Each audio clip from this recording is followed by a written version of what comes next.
Gurukrupa account classes. आज मी तुम्हाला laptop purchase केला, त्याच्यावर GST कसा काढायचा आणि त्याची जर्नल एंट्री कशी करायची हे मी सांगणार आहे। Purchase laptop from Jalaram and company worth ₹50,000 at 18% GST and amount paid by cheque. इथं लॅपटॉप खरेदी केला आहे, 50,000 त्याची खरी किंमत आहे आणि त्याच्यावरती 18% GST द्यायचा आहे। मग आता इथं आपण आधी GST ॲड करून त्याची मूळ किंमत काढून घ्यायची। तिथं लिहायचं कॉस्ट ऑफ लॅपटॉप 50,000, त्याच्यानंतर CGST। आता इथं आपल्याला GST 18% दिला आहे, मग 18चं 9% डिवाइड करून घ्यायचं 18%चं। CGST 9 आणि SGST 9%।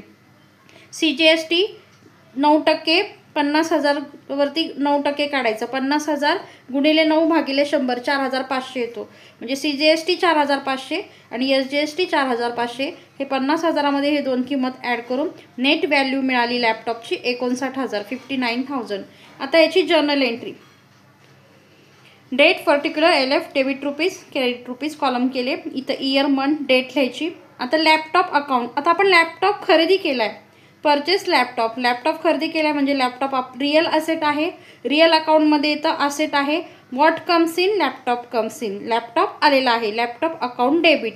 त्याच्यानंतर मित्रांनो आपण CGST आणि SGST जो सरकारला टॅक्स भरत असतो, GST भरत असतो, तो आपल्या व्यवसायाचा खर्च असतो, म्हणजे तो नॉमिनलमध्ये येतो।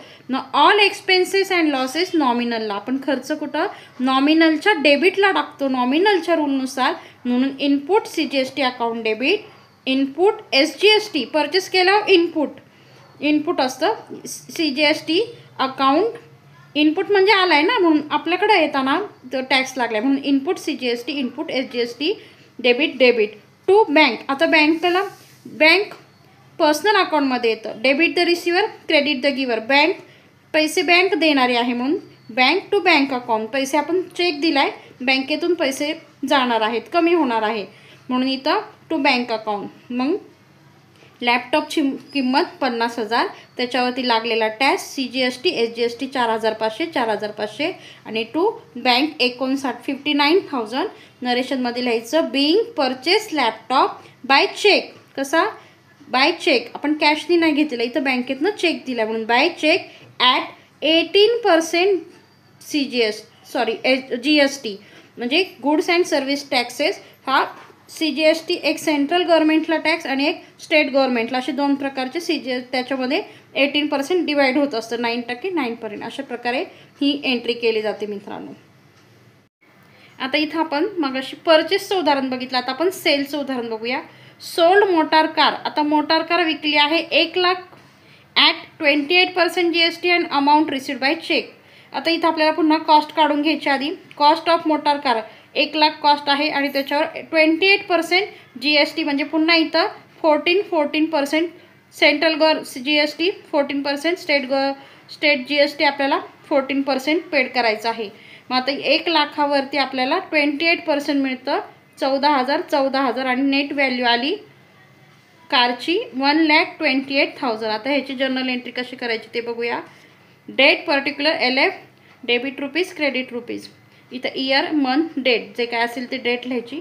आता जेव्हा आपण सेल करतो तेव्हा आपल्याला पैसे मिळतात, इथं आपल्याला चेकनी पैसे मिळालेत, मग चेक कशात येतो, बँकेत येतो, म्हणून bank account debit, bank debit the receiver credit the giver, या रूलनुसार बँकेला डेबिट द्यायचं, रिसिव्हर कोण आहे bank account debit 1,28,000 to motor car.